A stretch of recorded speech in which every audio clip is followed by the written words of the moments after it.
Assalamualaikum dan salam Sarawakku sayang. Buletin Ukas edisi malam 8 Ogos 2021 bersama saya Fatin Syairah Rosti. Berita malam ini dimulakan dengan seramai 134 lagi penduduk dari Kampung Mu Ayun dan Kampung Nyegol melengkapkan vaksinasi sempena program Altruis Vaksinasi Daerah Kecil Padawan pada Sabtu. Menteri Muda Pengangkutan Sarawak, Datuk Dr. Jerib Susil turut turun padang memberi suntikan vaksin kepada para penerima bagi membantu pasukan Kementerian Kesihatan Malaysia KKM dari Klinik Kesihatan Braang Bayo yang dianggotai oleh 14 orang kaki tangan klinik serta sukarelawan.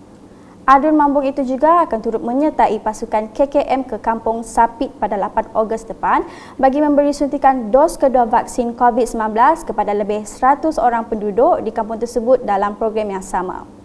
Dalam pada itu, kehadiran penerima vaksin di kedua-dua kampung tersebut dilihat amat menggalakkan dengan kira-kira 99% penduduk telah lengkap divaksin. Laporan seterusnya. Pejabat daerah kecil Debak yang baharu bakal dibina setelah diluluskan oleh Ketua Menteri Sarawak, Datuk Patinggi Dr. Abang Abdul Rahman Zohari Tun Datuk Abang Openg di bawah projek rakyat dengan peruntukan sebanyak RM5 juta. Adun Saribas Muhammad Razi Sitam telah hadir dalam mesyuarat berkaitan untuk berbincang mengenai pembinaan pejabat daerah kecil Debak yang baru-baru ini. Terdahulu, lokasi yang dicadangkan adalah di tapak yang lama namun atas faktor keluasan tanah yang tidak mencukupi, Muhammad Razi yang juga selaku pengurusi mesyuarat meminta agar pejabat ini dibina di tempat yang baru bersebelahan dengan balai polis yang sedia ada sekarang. Hari ini kita buat lawatan tapak yang dicadangkan dan tapak yang dicadangkan pun telah dipersetujui bersama dengan ketua jabatan yang ada di bahagian Betong ni, dan syukur juga kita menerima residen baru di bahagian Betong ni, dan saya yakin dengan pengalaman beliau sebagai pentadbir dalam negeri Sarawak ni, ini akan mempermudahkan usaha kita untuk membina sebuah pusat pentadbiran baru. Jelas beliau lagi, ia akan jadi satu kawasan bersepadu, bukan sahaja di tempat pentadbiran, malah sebagai satu pusat penjajah dan sumber ekonomi di kawasan Debak. Beliau pada masa yang sama menzahirkan penghargaan kepada Ketua Menteri Sarawak kerana memberi sokongan di atas cadangan menaik taraf pusat pentadbiran itu serta berharap projek tersebut akan memberi kemudahan yang selesa khususnya dalam urusan pentadbiran di daerah Debak. Berikut pula, seramai kira-kira 775 ketua isi rumah KIR di Kampung Semera Masjid, Semera Hilir dan Semera Lot menerima bantuan bekalan makanan sumbangan Jabatan Kebajikan Masyarakat dan Baitul Mal Sarawak. Penduduk kampung berkenaan dikenakan perintah kawalan pergerakan diperketatkan PKPD bermula 4 sehingga 17 Ogos ini. Simbolik penyerahan sumbangan disempurnakan Adun Sadong Jaya Aidil Lariwa kepada wakil penduduk kampung Semera. Aidil Lariwa dalam pada itu mengambil kesempatan mengingatkan semua pihak untuk sentiasa berwaspada dan mematuhi prosedur operasi standard SOP yang telah ditetapkan oleh pihak kerajaan bagi memastikan penularan wabak COVID-19 dapat dibendung. Manakala di Ropok, adunya Datuk Seri Huang Tiong Si telah menyumbangkan kerusi roda kepada seorang warga emas yang berusia 71 tahun. Sumbangan kerusi roda itu bertujuan untuk memberi keselesaan kepada pesakit dan memudahkan ahli keluarga untuk mengurus beliau. Penghulu Huang Tiong Kang telah mewakili Adun Repok untuk menyempurnakan penyerahan kerusi roda tersebut kepada penerima di Sungai Bulat. Sementara itu, ahli keluarga penerima menzahirkan rasa kesyukuran di atas keprihatinan Adun Repok yang komited terhadap usaha untuk meringankan beban penduduk.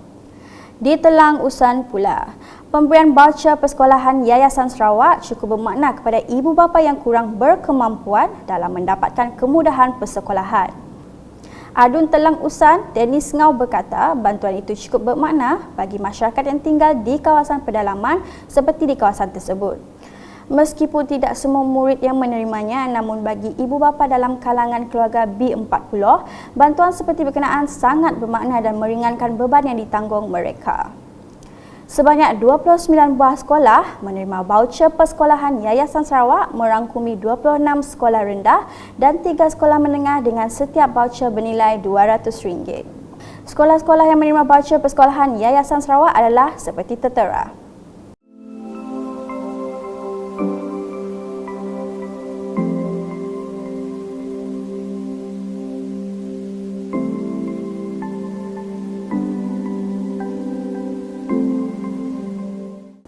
Sementara itu, Pegawai Daerah Telang Usan Barutai mengucapkan terima kasih kepada Kerajaan Sarawak dan Yayasan Sarawak di atas pemberian sumbangan barangan persekolahan.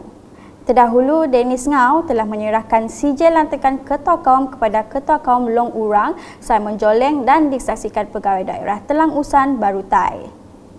Seterusnya, sebanyak 23 rumah ibadat dan 10 persatuan di kawasan setakan menerima cek outright grant OG berjumlah RM154,500 di Pusat Khidmat Adun Setakan pada Sabtu. Simbolik penyerahan cek telah disempurnakan oleh Adun Setakan Dato' Amar Muhammad Ali Mahmud kepada rumah-rumah ibadat yang terdiri daripada 6 masjid, 12 surau, 5 gereja dan 10 persatuan. Sementara itu, Dato' Amar Muhammad Ali Mahmud dalam ucapan ringkasnya memohon kepada wakil penerima agar menggunakan peruntukan tersebut dengan baik serta mengikut keperluan dalam menganjurkan aktiviti masing-masing.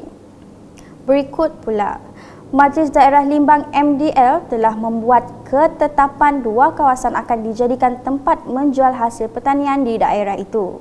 Wali Kota Majlis Daerah Limbang Konselor Sufian Mohad berkata, antaranya kawasan lapang di bangunan Tamu Limbang dan Medan Bangkita. Yang pertamanya adalah di bangunan Tamu Limbang. Ada kawasan lapang yang memang untuk kita sediakan peniaga-peniaga harian, terutamanya mereka-mereka yang dari kampung dan juga daripada hulu. Yang keduanya adalah ditempatkan di Medan Bangkita. Di kawasan tersebut juga kita menempatkan peniaga-peniaga secara harian, di mana kedua-dua tempat ini kita telah pun memberi ruang dan masa kepada peniaga bermula daripada awal pagi sehingga pada pukul jam 4 petang sahaja. Sufian menambah, MDL juga telah membuat ketetapan berhubung dengan kawasan peniaga baharu selepas tapak tamu besar Limbang berhampiran bangunan Limbang Plaza tidak dapat digunakan disebabkan projek pembangunan yang akan dilaksanakan Rekoda. Kita telah pun membuat ketetapan untuk musim berbuahan ini, di mana bermula pada hari Isnin, Selasa, Rabu dan juga hari Sabtu, di mana kita telah menyediakan kawasan lapang di kawasan berhampiran dengan Medan Selera, di mana kawasan ini boleh menempatkan lebih kurang dalam 80 orang peniaga. Pada tamu yang besar, iaitu pada hari Khamis dan Jumaat, di mana kawasan ini memang akan menempatkan lebih daripada 80 orang peniaga dari segi pelbagai jual-jualan, bukan sahaja buah-buahan tetapi sayur mayur. Ada juga kain-kain dan juga ada bunga-bunga dan juga pelbagai. Ada juga kuih muih. Sekian edisi malam bersama saya Fatin Syairah dan kru penerbitan. Berita lebih lanjut boleh didapati di semua platform media sosial UKAS termasuk portal ukas.sarawak.gov.my dan pastikan anda subscribe UKAS channel di YouTube. Salam UKAS.